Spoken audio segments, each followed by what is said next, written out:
그리고 정말 귀한 시간 내서 오셨습니다. 1분 1초가 아주 귀한 분인데요. 이제 청문회를 앞두고 있습니다. 네. 대한민국 행정부의 2인자가 될지도 모릅니다. 국무총리 후보자 김민석 후보자 박수로 맞이합니다. 어서 오십시오. 안녕하세요. 안녕하세요. 네, 반갑습니다. 네, 요즘 어떠세요? 좀 마음고생이 있거나 아니면 몸이 피곤하거나 뭐 그러진 않으신지요?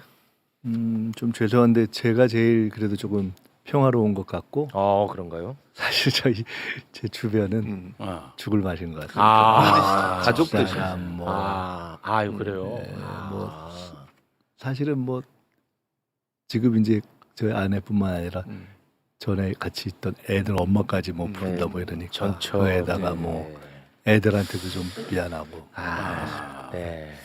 딸내미는 뭐 연봉이 까였다 뭐 이래가지고 아유 그래요? 아니 그게 이렇게 하면서 걔가 다른 이제 글로벌 기업에 다니는데 네. 연봉이 공개가 돼가지고 그렇게 그래요? 하는 게 이제 아빠가 도와주는 건 없이 그게 공개돼서 본인으로서는 큰 협상 조건이 공개돼서 이거는 뭐 그런 등등 그러네. 이제 그렇습니다. 예. 진짜 좀. 그건 좀 그렇다. 네. 가족이 나는 사실 주변이 힘들다고 해서 나는 이제 그 경무로 함께하는 분들 나 힘든다는 네. 말씀인 줄 그리고 알았는데. 또 뭐 저한테 1,000만 원씩 빌려줬던 분들 이런 분들은 아유. 그분들도 좀 다 황당한 처지. 그런가요? 네. 그런 부분은 그래 오늘 저희는 뭐 이게 사생활에 대한 부분은 뭐 일절 다룰 생각도 없고 뭐 그 부분은 근데 아마 또 청문회에서 악의적으로 다룰 수도 있다고 저는 생각하거든요. 다 여쭤보셔도 어차피 그 국민의힘 의원들이 다 하겠죠. 물어볼 테니까 네. 좀 미리 여쭤보셔도 괜찮을 것 같습니다. 하라고 하니까 할게요 그러면. 이거 참. 좀 나는 이거는 근데 이게 이 문화가 좀 개선될 필요는 있을 것 같아요. 아니 예를 들어서 정말로 총리로서의 업무를 수행하는데 필요하고 그렇지. 그러면 물어볼 수 그럼 있잖아요. 탈탈 털어도 됩니다. 그렇죠. 근데 네. 아니 따님의 연봉을 왜 공개하는 거죠? 저는 그건 납득이 안 됩니다. 그러니까. 솔직히 얘기해서 네. 그건 다른 개체로서 활동하고 있고 생활하고 있는 분인데 그게 총리 후보자의 검증과 무슨 전혀 연관이 관계 있습니까? 없죠. 저는 이해가 안 돼요. 아니 그래서 그 막 증인 채택도 맞아요. 와, 난 이제 그건 진짜 그거 보고 너무너무 화가 나더라고. 너무하더라고. 아니 그 전 부인을 왜 부르냐고. 그러니까요. 저는 솔직히 말하면은 그런 개인적인 스토리도 좀 몰랐어요. 네. 예. 맞아요. 근데 그건 안 하겠죠. 국민의힘도 그 역풍 많이 붑니다 지금. 그건 안 하지 않겠습니까? 안 하길 바라고요. 하더라도 민주당이 그건 안 할 거니까. 네, 그건 제가 하면 안 될 되고 겁니다. 뭐 후보자님 입장에서는 뭐 말씀하시기가 좀 네. 그렇겠습니다만, 네. 검증에 들어가기에 앞서서 몇 가지 좀 여쭤보도록 하겠습니다. 일단은 그 이재명 정부 뭐 출범한 지 얼마 되지는 않았습니다만 혹시 우리 후보자님 눈에 들어왔던 부분이라든지 주목하는 부분이라든지 아니면 인상 깊었던 장면 같은 게 있을까요? 우선 이재명 대통령께서 약속했던 대로 굉장히 진지하게 이렇게 열어놓고 토론을 통해서 문제를 해결하는 모습이 국내외적으로 보인 것 같습니다. 네. 처음 시작할 때 김밥 놓고 지난 정부의 그 책임자들과 함께해서 의아할 정도로 이렇게 쭉 진지하게 토론을 했잖아요. 맞습니다. 네. 굉장히 좋은 거였죠. 사실은 인수인계를 제대로 뭐 종이 한 장 받지 못한 상태였지만 맞아요. 그렇게 했고요.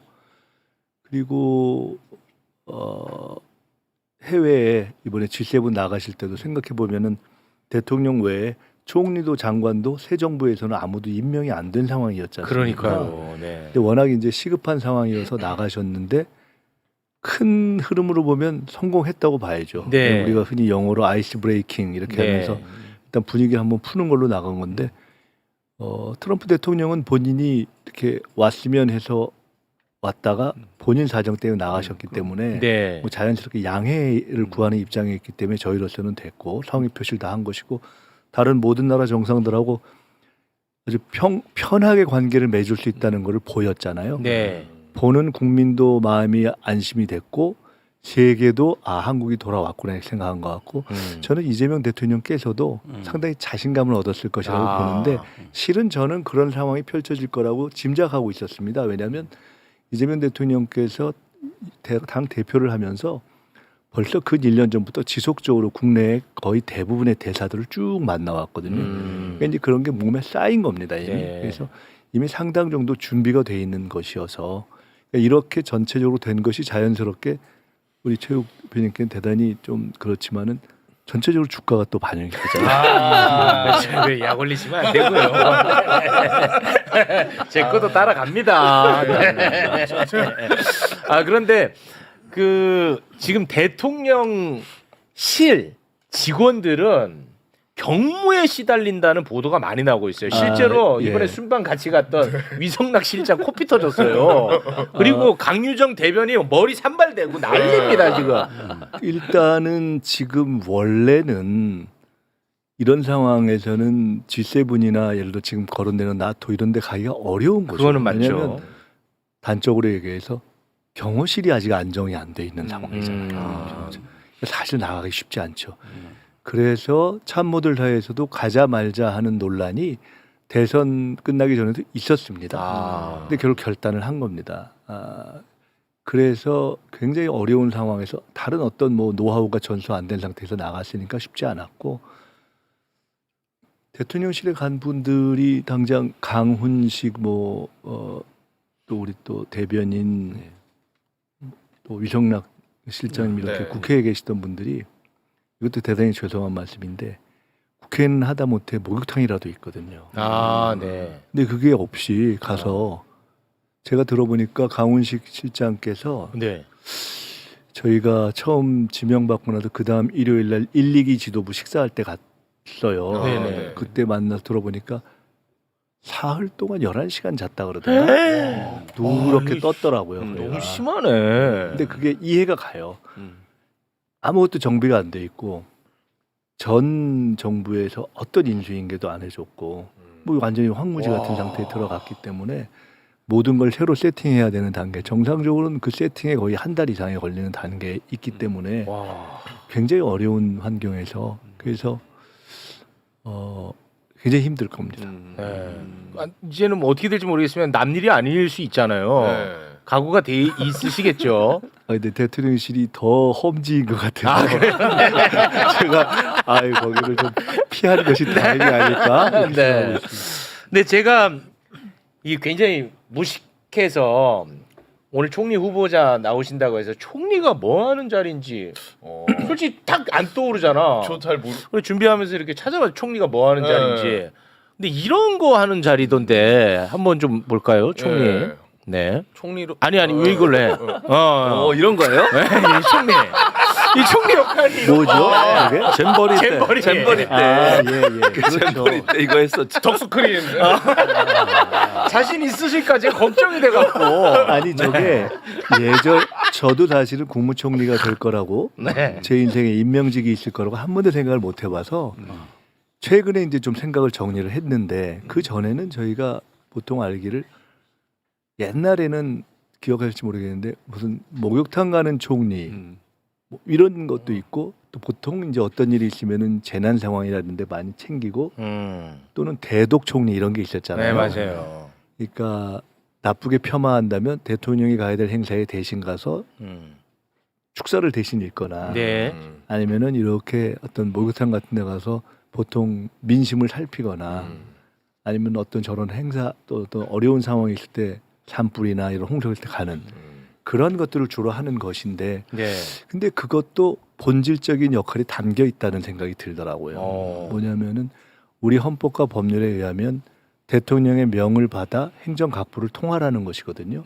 즉 대통령의 국정 방향이라는 게 있고 그 가이드라인을 행정부에 전파하고 조율하는 사람이라는 것이 하나가 있고요. 네. 당연히 지금같이 어려운 때에는 대통령이 외교 통상의 에너지를 집중할 수밖에 없는 상황이기 때문에 네. 그렇게 해서 커버하지 못한 현장들을 총리가 커버하는 건 당연하겠죠. 그래서 조율, 현장, 그다음에 필요하면은 대국민 커뮤니케이션. 대통령께서 매일 기자회견을 하실 수는 없잖아요. 그렇죠. 상대적으로 저희 같은 경우에는 정부의 방향과 정책에 대한 해설자로서 기능할 수 있지 않을까. 그래서 음. 저는 제 스스로의 역할을 네. 대통령의 국정 방향을 실현하는 참모장이다. 그리고 대국민 설명까지 포함한 대국민 참모장 네. 또는 뭐 대통령께서 국정을 총괄하시면은 어떤 민심이나 민정을 챙기는 민정 참모장 이 정도로 제가 스스로 이거 것 같다라고 정리를 했습니다. 네. 대략 그것이 헌법과 법률에도 맞고 그리고 이제 대통령님하고 저하고 이렇게 몇 년 동안 이렇게 합을 맞춰온 것이 있어서 네. 상대적으로 큰 방향이 정해지면 제가 알아서 좀 자율적으로 하고 또 컨펌 받고 하는 그런 것이 이제 경험이 축적돼서 네. 대략 그렇게 하는 것이 맞는 것 같다 이렇게 생각을 하고요. 이러저렇게 또 대통령님께 말씀을 드리니까 그런 방향에서 이렇게 일을 하라고 또 하시더라고요. 근데 그 후보자님은 이재명 대통령이랑 언제 어떻게 왜 가까워지신 거예요?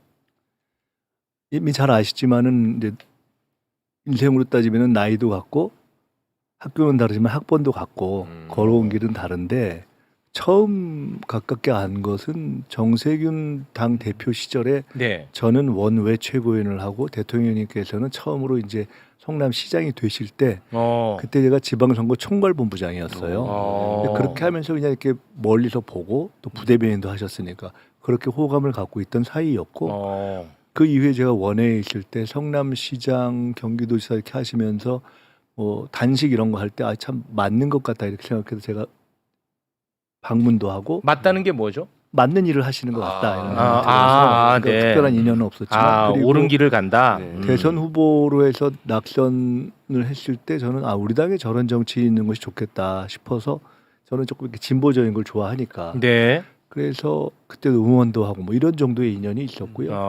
실제 일을 같이 한 것은 이재명 대통령께서 당대표 1기 되시고 그렇죠.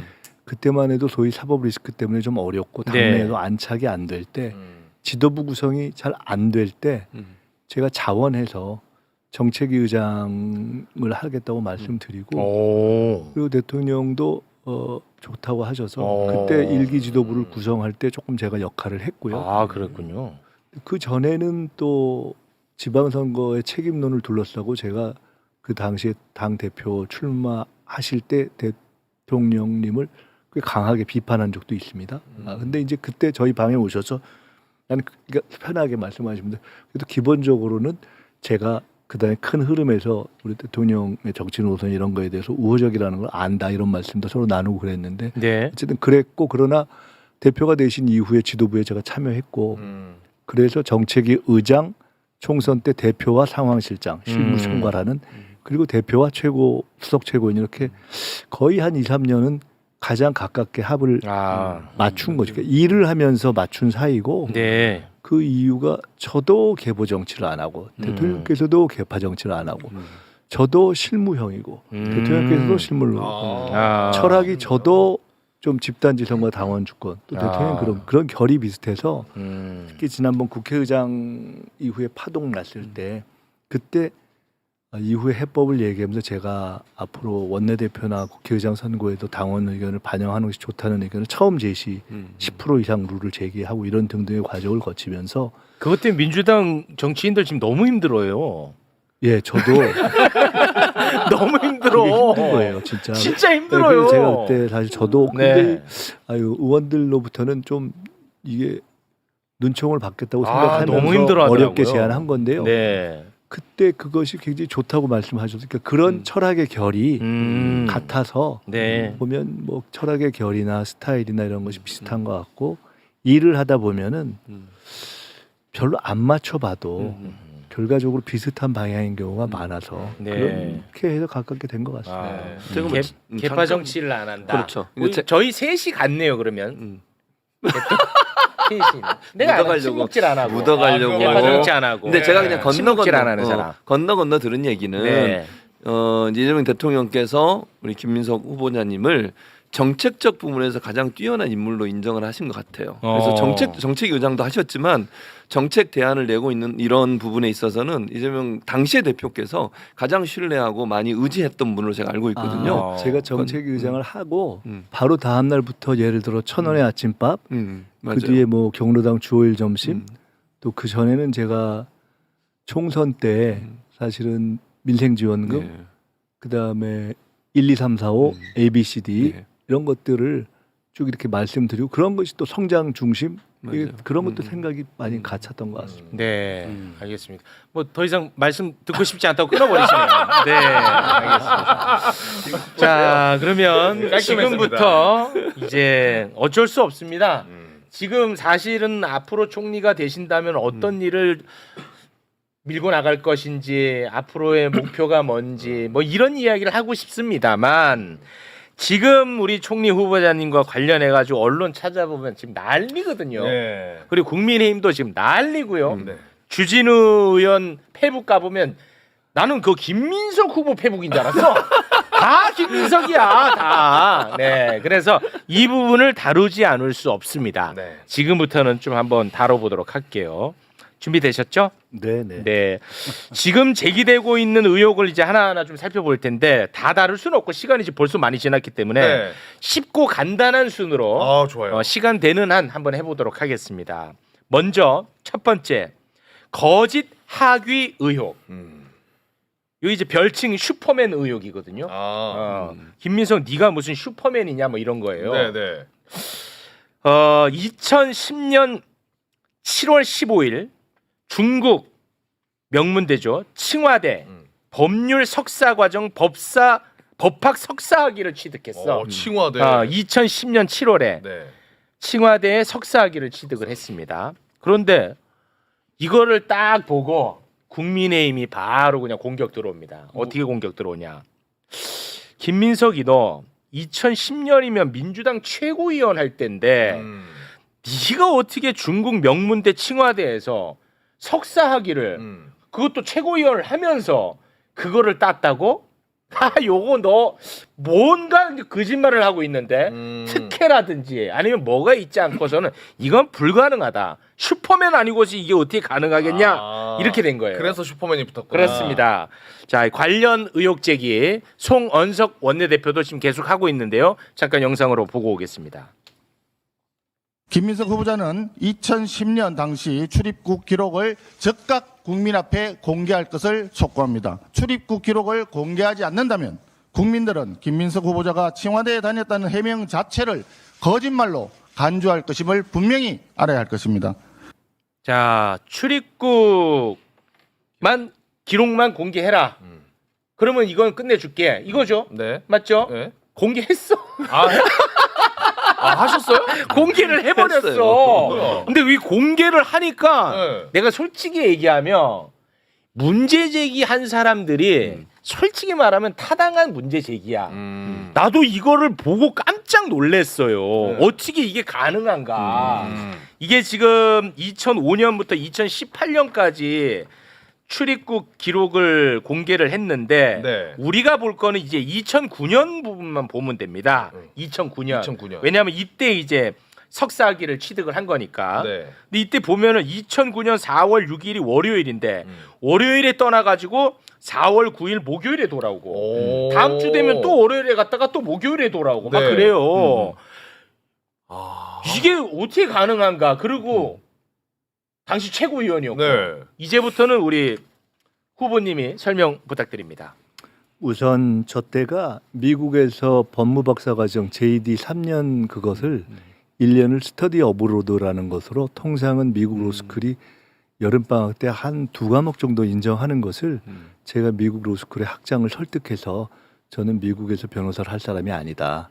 그리고 한국에서 앞으로 일을 하는 데 있어서 미국과 중국 법과정을 같이 하는 것이 도움이 될 거라고 생각되고 제가 그렇게 하는 것이 미국의 로스쿨에도 도움이 될 거라고 생각된다라고 설득을 해서 거의 미국 로스쿨 사상 드물게 중국의 LLM 석사과정 1년을 하면서 그 석사과정을 미국 3년 박사과정에 동시에 산입한 그렇게 인정해 주는 설득을 해서 걸로 한 과정입니다.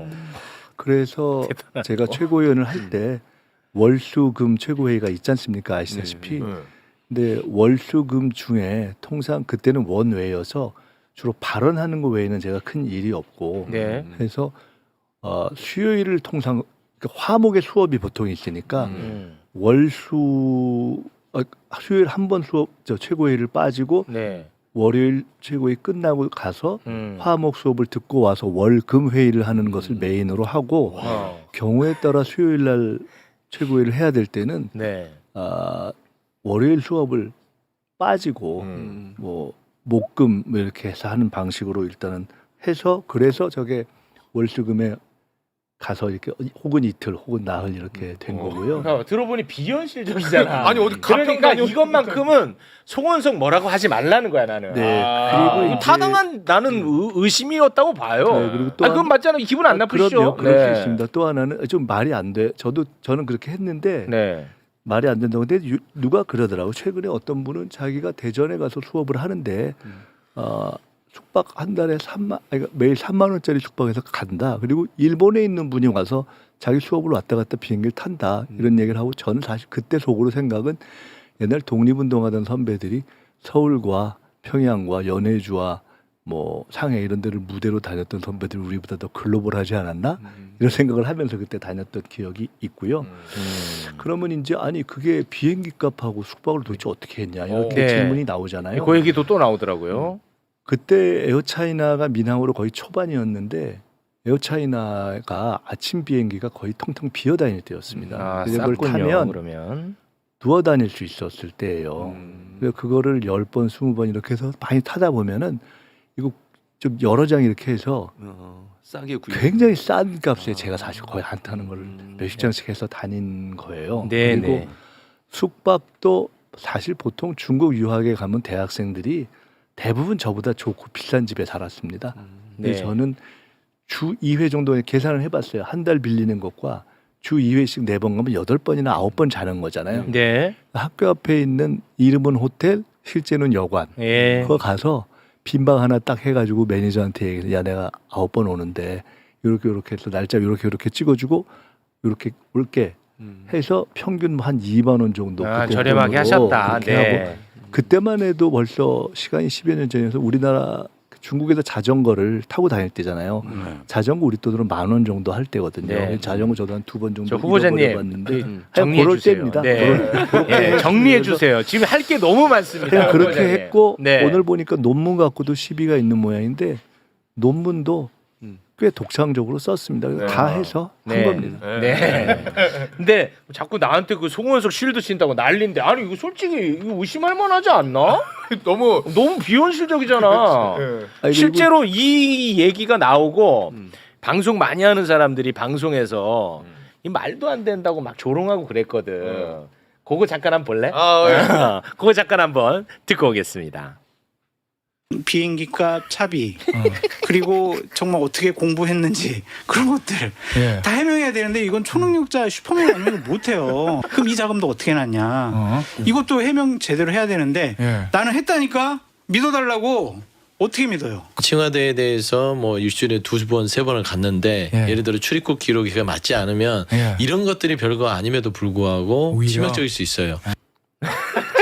근데 이제 공개했잖아. 이제 끝난 거지. 예, 요거는 좀 정정해 죄송한데 주셔야지. 한 가지만 갖다 네네네네. 말씀. 출입국 기록을 법무부 가서 요청하셨는데 제가 이제 정리해서 냈잖아요. 네. 근데 이걸 뭐 그냥 자기가 정리하고 낸 거다 이러셨는데 원래 출입국 기록을 제가 요청해서 그냥 드렸으면 어디가 뭐가 뭔지 모르는 그냥 뭉텅이가 가서 저걸 확인 못 하셨을 거예요. 네. 그래서 제가 나름 중국 걸 정리해서 그렇지 드린 깔끔하게. 거다. 네, 맞습니다. 안 그래도 이거 이제 공개되니까 솔직히 꼼짝 말하잖아. 그렇죠. 이것만 하면 끝낸다고 했잖아. 그렇지. 아까 맞아요. 분명히. 맞아요. 근데 딱 공개했다. 그러니까 야 이거 원본 내놔. 그게 말이 돼요? 그게? 오히려 편히 봐준 거잖아. 그렇죠. 편집해가지고. 당연하죠. 네. 자기들 헛발질이야. 그렇습니다. 입증되면 대단하다. 그렇게 안 해. 해야 되는 거 아니야? 와 어떻게 또 하셨네 이렇게. 사실은 이제 이게 의혹 제기가 됨으로 인해서 우리가 몰랐던 어떻게 보면은 강점이 그렇지. 수면 위로 올라오는 그런 효과가 있었고 우리 후보자님도 내심 즐기고 있을 것 같습니다. 아니, 뭐 그건 아니고. 한마디만 더 하면 칭화대는 그렇게 호락호락한 대학이 아니에요. 중국에서도 네. 논문을 그냥 막 통과시켜주고 수업도 안 하는데 졸업식 이런 대학이 아니라고요. 네. 그것만 알면 이런 의혹 제기 못합니다. 한번 있자. 시진핑 주석이 칭화대 아닙니까? 칭화대 시진핑 주석이 아마 저 예. 거기가 그렇습니다. 건데. 그렇습니까? 네, 그 그리고 외교도 또 이게 또 도움이 됩니다. 저희들 외교. 얘기잖아. 아니 내가 거기 자주 간다는데 지난해는 음. 그 국제 정치가 또 저기 그 옌센퉁 교수라고 유명하신 분이 있어요. 내가 자주 중국의 만나러 주석들이 갔고. 보통 북경대 아니면 칭화대를 칭화대. 만나요. 또 붙어 있잖아요. 두 대학에. 이거 외교에 도움이 되지. 그러네요. 아니 근데 후보자님은 왜 그렇게 공부를 잘해요? 아니 이게 진짜 그냥 호기심으로. 그건 아니고요. 네. 실제로 제가 대학교 갈 때 공부를 막 많이 하는 죄송합니다. 이게 좀 그런 스타일은 아닌데 네.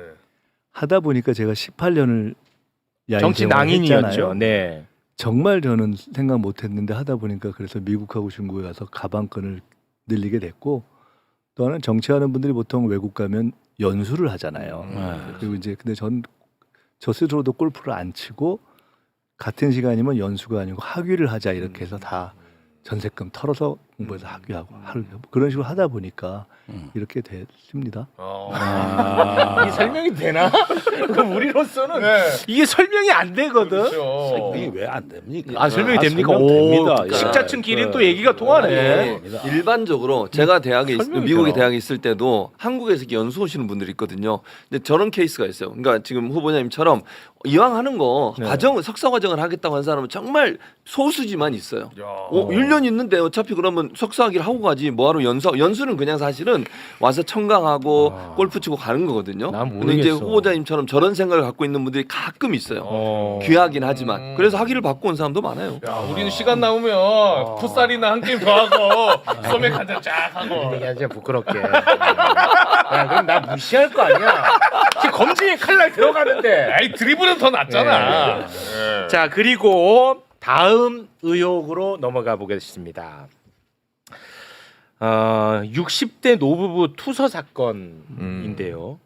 이거는 이제 유족이 있는 문제니까 이 부분은 좀 감정 배제하고 좀 건조하게 다루겠습니다. 이 부분은. 네, 네. 왜냐하면 이게 유족이 있는 문제니까. 2005년에 60대 노부부가 김민석에게 수억 원을 뜯겼다는 내용의 투서를 막 씁니다. 네. 60대 노부부가. 노부부가. 우리는 김민석한테 수억을 뜯겼다. 이 투서를 써가지고 검찰총장에게 보내요. 그런 다음에 안타깝게도 극단적 선택을 합니다.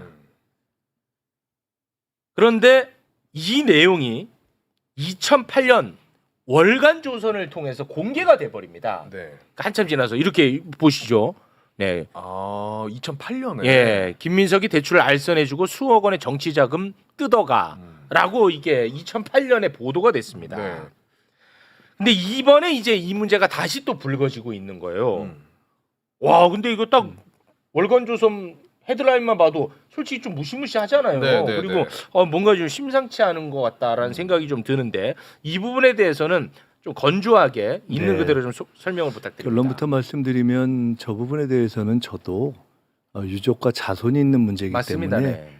제가 사실은 이야기를 가급적 안 해왔습니다.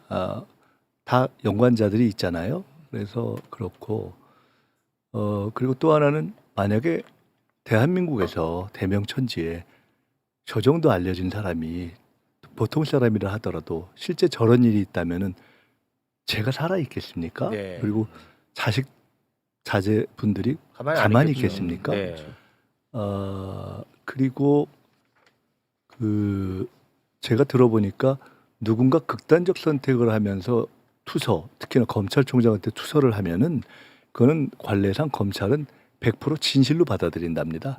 즉 저 경우에 제가 저것을 방어를 못했다면은 저는 무조건 구속이 됐을 것이고 저는 생각을 해보는데 아마 그 수치 때문에 설명하지 못하는 수치 때문에 저는 세상에 살아있기가 어려웠을 것이다 이렇게 생각합니다. 네. 그러니까 저 사건을 보고 저는 굉장히 무섭게 생각했고 그 당시 제가 제 주변에 가족들도 다 굉장히 고통을 받았고 저를 아는 사람들이 저를 못 믿었습니다. 3인 성호라고 해서 진짜 아무 일도 없었어 이렇게 했던 일이죠. 네. 결론은 그럼 이 건으로 실제로 그 수사가 이루어졌나 보군요. 왜냐하면 네. 저 관련된 분이 저에게 어떤 청탁을 했는데 좀 말이 안 돼서 제가 안 들어드렸고 근데 자꾸 그거를 해서 너무 이상해서 불러서 본인과 그 자제분까지 불러서 제가 도대체 뭐냐라고 추궁을 하는 과정이 있었고 근데 정말 하늘이 도와서 당시 제 보좌관이 그 과정이 찜찜하니까 녹취를 해놨다는 걸 제가 나중에 알았는데 야, 제가 미국에 진짜 다행이다. 로스쿨 공부하러 가려고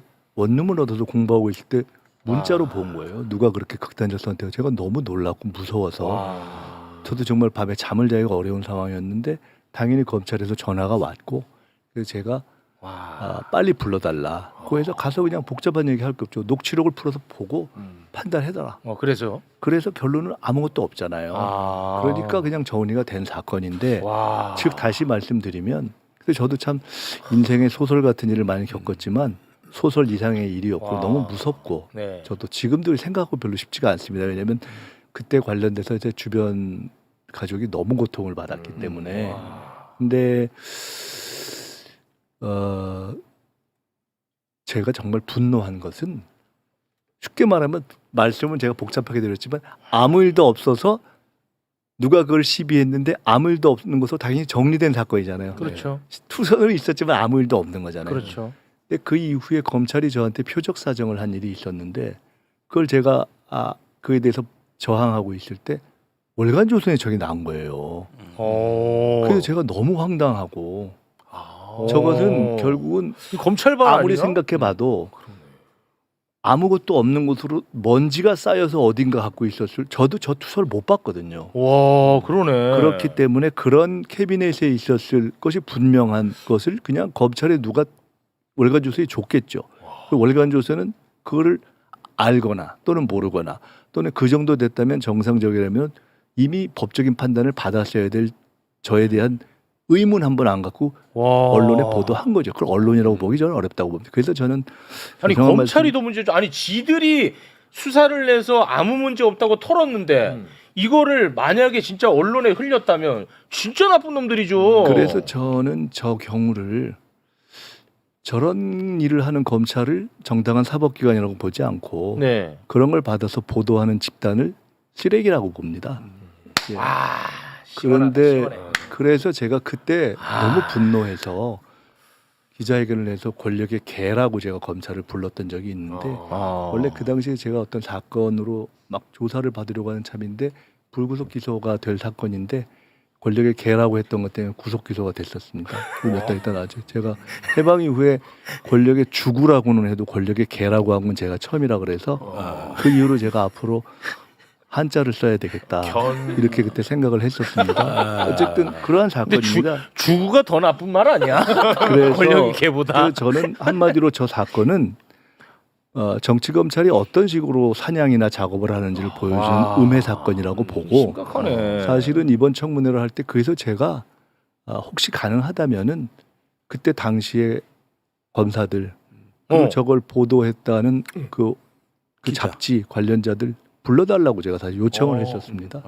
어떻게 되는지 전 모르겠습니다. 저는 그런 분들이 다 나와도 좋다. 네네. 제 관련됐던 그 제가 표적 사정이라고 저는 판단하고 그 다음에 상대방은 야 저거 판결까지 받아놓고 표적 사정이라고 뻔뻔하게 주장해라고 의견이 엇갈리는 사건들을 담당했던 검사들과 저에게 돈을 줬다고 하는 무슨 기업인들도 나와서 저는 증언해도 좋다고 저는 생각하는 네. 그런 사건들입니다. 야 이거는 와 만약에 검찰이 이거를 흘렸다면 진짜 나쁜 거다. 이거는 자기들이 이게 문제가 없다고 판단한 거를 그 왜 투서를 흘려 이거를. 보고 알고 있고 정리해서 갖고 있을 단위는 저도 못 봤기 때문에 와. 검찰 외에는 없다고 봅니다. 네. 심지어 무섭네. 무섭네 진짜. 진짜. 이게 짧게만 이거 정리하면은 그 60대 노부부가 누군가로부터 돈을 받고 민원을 해결해 달라고 부탁을 받았나 봐. 근데 본인이 이게 지금 방법이 없으니까 이제 김민석에게 간 거야. 근데 뭐 들어줄 이유도 없고 들어줄 수도 없고 해가지고 이게 이렇게 된 일인데 아무런 관련이 없다라는 것.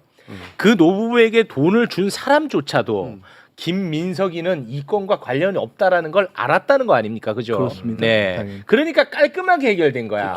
뭔가 조금이라도 의심될 만한 게 없었던 거예요. 오늘 현재까지 그 가족이나 자손들로부터 제게 문제 제기가 된 바가 없고 네. 저도 너무 이것이 경악스러운 일이어서 사실은 가슴에 너무 상처가 깊었는데 네. 그걸 털어내려고 생각을 어느 몇 해 전부터는 했습니다. 네. 그 녹취가 신의 한 수네요, 진짜. 아, 너무너무 다행이네요. 하늘이 도왔다고 네. 생각합니다. 진짜 그러네요. 그거 없었으면 검찰이 또 무슨 장난쳤을지도 예. 모르는데. 그럼에도 불구하고 언론이 그런 보도를 했다는 게 참 네. 언론인가 이런 생각이 그렇습니다. 들어요, 진짜. 그러니까 그 후보자님은 이런 일을 우리는 몰랐지 이런 겪었다는 거를 맞아. 이런 경험이 있으니까 이재명 당시 뭐 당 대표 시절에 뭐 소위 말하는 사법 리스크 이런 것에 대해서 서로 이야기하지 않아도 다 문제 의식이 있었던 거예요. 저는 정치 네. 검찰이 증인 압박, 사건 위조, 증거 조작, 그다음에 아닌 거를 언론에 흘리는 것, 표적 사정 이런 걸 한다는 걸 다 겪어봤고 그러니까 네. 전혀 믿지 않습니다. 네. 그래서 이재명 그러니까 대표 시절의 사법 리스크 이런 거에 대해서 저는 1도 믿지 않았고 네. 그런 것을 가지고 내부에 흔드는 사람들에 대해서 용서할 수 없었습니다. 네, 알겠습니다. 자, 시간이 좀 많이 흘렀기 때문에 이 돈 문제, 요 얘기 좀 짧게 하면서 마무리를 좀 지어야 될 것 같습니다. 네. 김민석 총리 후보자는요, 본인, 배우자, 어머니의 재산을 다 합쳐서 약 2억 원 재산을 신고했습니다. 네, 뭐 그렇게 짠하게 쳐다봐? 야, 총리 후보자야, 임마! 이 자식아! 자기보다 돈이 적다 이거지. 야, 이거 건빵 떠네 뭐 눈빛이. 공 하나 빠진 거 아니야? 2억을 신고를 했습니다. 그래서 사실 제 주변에서 이 보도가 나왔거든. 네. 2억 신고했다고. 네네. 내 주변에서 아니 국회의원 4번이나 했는데 재산이 2억? 너무 삶을 방탕하게 산 거 아니야? 이 방탕 논란이 일었어. 오히려 방탕 논란이 일었는데 이거를 갖고 또 돈 많은 70억대 부자 주진우 같은 주진우. 사람들은 이거는 공정하지 않다고 문제를 삼고 있는 거야. 이 자체가 상당히 아이러니죠. 아이러니죠. 네. 아니 저는 주진우 의원이 그런 주장이 본인한테 똑같이 물어봤으면 좋겠어요. 네. 본인이 그러면 뭐 돈이 70억 뭐 예를 들면 현금만 해도 수억 원 있는 사람이 왜 돈을 빌립니까? 본인은 그거 네. 웃기잖아요. 그렇습니다. 그 자녀한테 그렇게 17세 자녀한테 7억인가 얼마를 그러니까. 또 네, 증여했다는 7억이요. 거예요. 예, 그게 네. 그것도 말이 안 되는 거 아닙니까? 네, 그 할아버지가 줬다고 합니다. 네, 그렇게 네. 얘기하더라고요. 총리 후보자께서 20살보다 돈이 없으시네. 네, 그렇게 놀리면 안 되고요. 네. 아, 예. 아, 그 놀리는 게 후보자님, 아니고. 예. 뭐 디테일 이제 의혹에 대해서 이야기 잠시 후에 할 텐데 요거 하나 좀 여쭤봐도 될까요? 뭐 조금 뭐 좀 그렇긴 합니다만 질문이 후보자님 인생에서 돈이라는 것은 매우 후순인가요? 참 그 답변을 드리기가 죄송한 것이 실제로 저는 조금 그랬던 것 같긴 한데 그것이 좋다고 생각하지는 않습니다. 진심으로. 네네네. 왜냐하면 그건 저희 집에 가풍도 좀 있었던 것 같고 상대적으로 저는 이제 계속해서 뭔가를 공부하고 이런 것을 이제 우선순위로 해왔기 때문에 그렇긴 한데 네. 그것이 꼭 좋다고 보지 않고 네. 아이들에게도 그런 방식으로 가치를 전수하고 싶지 않고 그렇습니다. 근데 이제 그래서 이 얘기가 나오면 사실 좀 부끄럽고요. 아. 그런데 이제 사실 2억이 불린 겁니다. 왜냐하면 너무 민망하니까 저희 어머님 집까지 집어넣어서 사실은 얘기한 거잖아요. 아, 그래요? 네. 그런데 사실 저도 그 정도는 아닙니다. 왜냐하면 불렸대. 왜냐하면은 제가 네. 이제 나중에 밝혀지겠지만은 표적 사정 이런 걸 통해서 쌓인 이런 등등 때문에 제가 추징 그다음에 그에 대한 가산적 증여세 이런 네. 거 다 해서 지금까지 제가 국가에 제가 좀 부당하다고 생각해도 낸 게 10억이 넘은데 네. 이미 대법원 판례로 요청하면 그중에 일부 환급될 수 있는 내용까지 그런데 제가 요청하지 않은 것까지 한 10억 정도 넘는 걸 냈기 때문에 네. 그런 것이 있고 또 저도 미국 가서 변호사 되고 이런 과정에 아유 이거 뭐 내가 정치를 하게 될지 안 하게 될지 모르지만은 그냥 내가 그냥 네. 돈 벌어서 해결해야지 하는 생각도 좀 있었고요. 끝으로 한 가지만 더 말씀드리면 그 수입이 예를 들어 전체 마무리하는 과정에 세비 수입까지 포함해서 몇 해 동안 한 5억 정도 되는데 어떻게 무슨 8억을 지출을 더 추가해서 갚았냐 이렇게 야당에서 제기하는데 그렇게 바로 뛰어납니까? 그러면 요거 좀 할게요. 그것만 바로. 네. 그것만 자, 답을 국민의힘이 드리겠습니다. 예. 이 문제 제기하고 있는 것 좀 띄워주시겠습니까? 최근 5년간 요걸 보면은 국민의힘이 이제 의혹 제기를 하는 거예요. 네. 최근 이제 5년 동안에 국회의원을 하셨으니까 이제 세비가 이제 5억 1천만 원이야. 네. 김민석 당신은 5억 1천만 원 벌었지 해서 5억 1천만 원. 네. 그런데 쓴 거를 봤더니 오호 13억을 썼던데 그럼 5억을 보고 13억을 썼으면 7억 9천만 원. 이거 어디서 난 거냐? 이런 지금 의혹 제기를 하고 있는 것입니다. 네. 그런데 후보님이 해명하기 앞서서 일단 여기 그 아들 유학비 2억 5천만 원 있죠. 네. 이거는 빼야 됩니다. 왜냐? 그들의 주장이죠. 아니 그러니까 이거는 이제 제 차원에서 뺍니다. 왜냐? 이거는 미리 밝혔거든. 전처가 이거는 부담했다. 그러니까 요건 빼. 알았지? 네. 요건 빼고 우리는 얘기하겠습니다. 그러면은 이제 5억 정도 남죠. 5억. 이 5억에 대해서는 소명을 해야 될 것 같긴 합니다. 네, 5억 중에 이제 뭐 기부금이라고 하는 것이 사실은 저게 좀 사실 어떻게 보면 저렇게 많았나 싶긴 한데 헌금이 있습니다. 근데 이게 뭐 저도 그렇고 저희 아내도 보니까 저도 몰랐는데 저는 뭐 이렇게 보통 교회에서 11조 이런 게 있지 않습니까? 그 외에 이렇게 다 자기가 낸 것 같습니다. 그런데 전체 액수는 그렇게 보면은 실제로는 뭐 4억에서 5억이라고 볼 때 세비 외 제가 세비를 한 받는 것의 반 내지 60% 이상을 다 빚 갚는 데 썼거든요. 지난 몇 해 동안.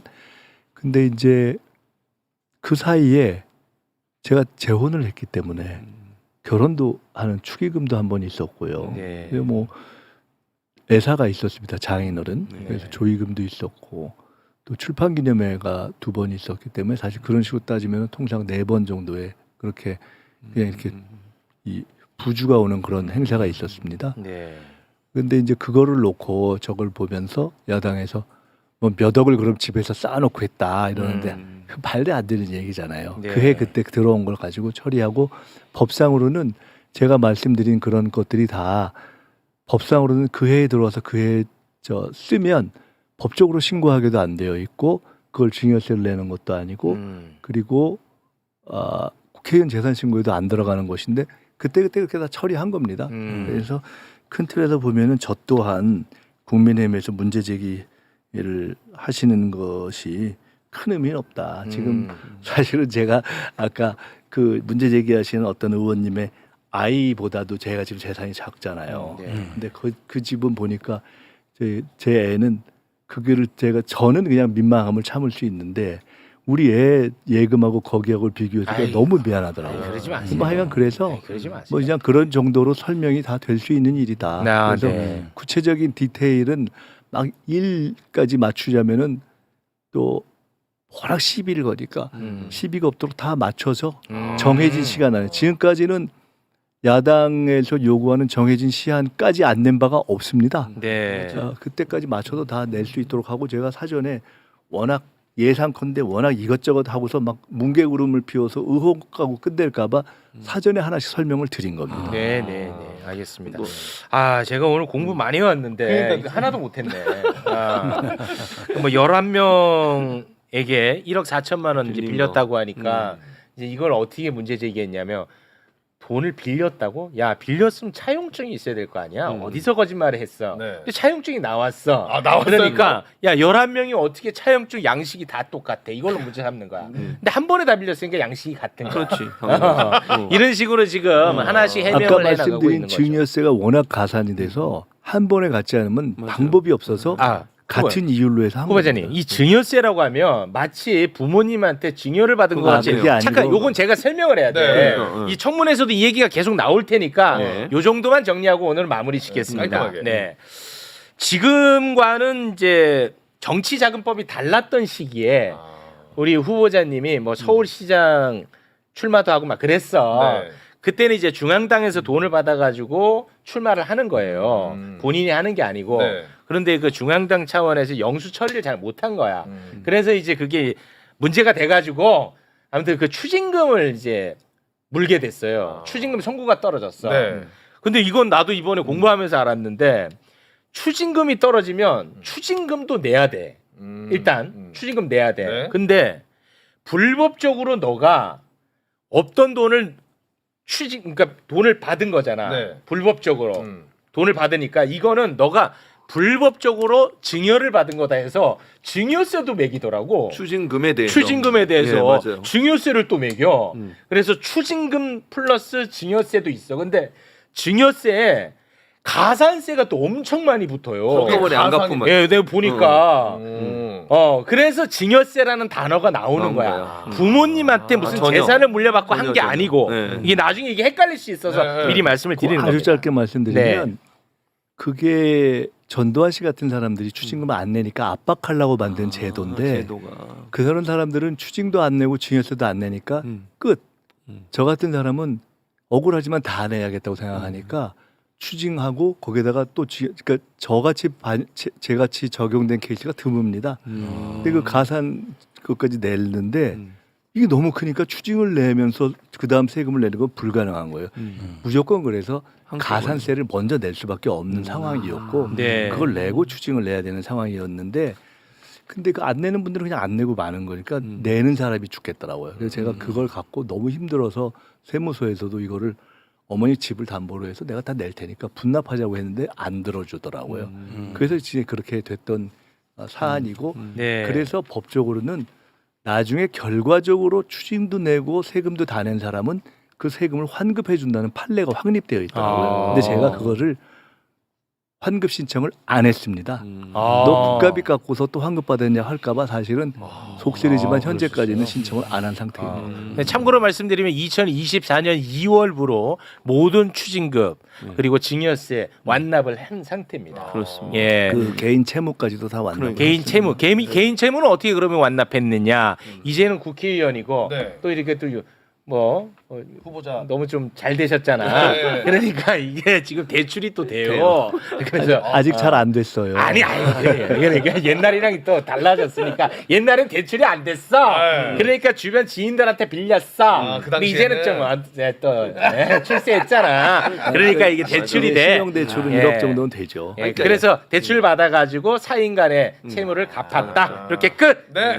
그러니까 11명한테 왜 한꺼번에 빌렸냐면 추징금 때문에 결국 한꺼번에 빌릴 수밖에 없었다는 거예요. 네. 그것도 그게 왜 한 명한테 의문이에요? 1억 빌리면 나중에 뭐라 그럴까봐 네. 그냥 가까운 사람한테 1,000만 원씩 그러니까요. 빌려주라. 네, 이렇게 알겠습니다. 그리고 어, 그거를 다 계좌로 이자도 주고 했기 때문에 네. 뭐 안 갚으려고 한 거냐 그게 말이 안 되는 거죠. 예, 알겠습니다. 아, 아니, 한 이런- 가지 여쭤봐도 돼요? 이제 다른 지금 봐보세요. 적체 현상 한번 보고 하세요. 지금 출연자분들. 네. 어. 와, 이제 저는 고 총리님이 되실 거라고 봅니다. 근데 역대 많은 총리가 거쳐갔는데 그 중에서도 어떤 좀 귀감이 되고 롤 모델이 있다면 누구를 주로 어떤 분을 주목하십니까? 이거 잘 모르겠더라고요. 그래? 아, 그래서 오, 새로운 길을 생각을 가신다. 깊이 안 해봤어요. 솔직히 얘기하면. 그래서 저는 그냥 FM대로 하면서 하나의 모델이 근데 뭐 제가 모델이 되는 게 아니라 이재명 대통령과 새 정부가 새로운 길을 개척해야죠. 옛날에 네. 이해찬 총리가 계실 때 네네네. 노무현 대통령이 난 너무 편해져 요즘 독서한다 이래 자랑하시더라고. 오, 국회에서 대처를 잘해주니까. 청와대 계셨잖아요 그때. 예, 예. 네. 그래서 총리가 누구냐가 대통령의 국정의 에너지를 고양하는데 굉장히 중요하다는 중요해요. 거를 저는 그때 청와대에서 많이 보고 듣고 근데 왔어요. 저는 이재명 대통령께서 굉장히 외교와 통상에 에너지를 집중할 수밖에 없는 우리 국내 환경이라고 봅니다. 네. 그런 말씀도 드렸고 네. 안 그러면 나라가 어려워요. 그래서 네. 굉장히 에너지 집중하실 가능성이 높기 때문에 네. 그러면서 하여간 또 빈 부분을 채워야죠. 알겠습니다. 아, 좋습니다. 자, 지금 출연자분들이 너무 많이 기다리고 계시거든요.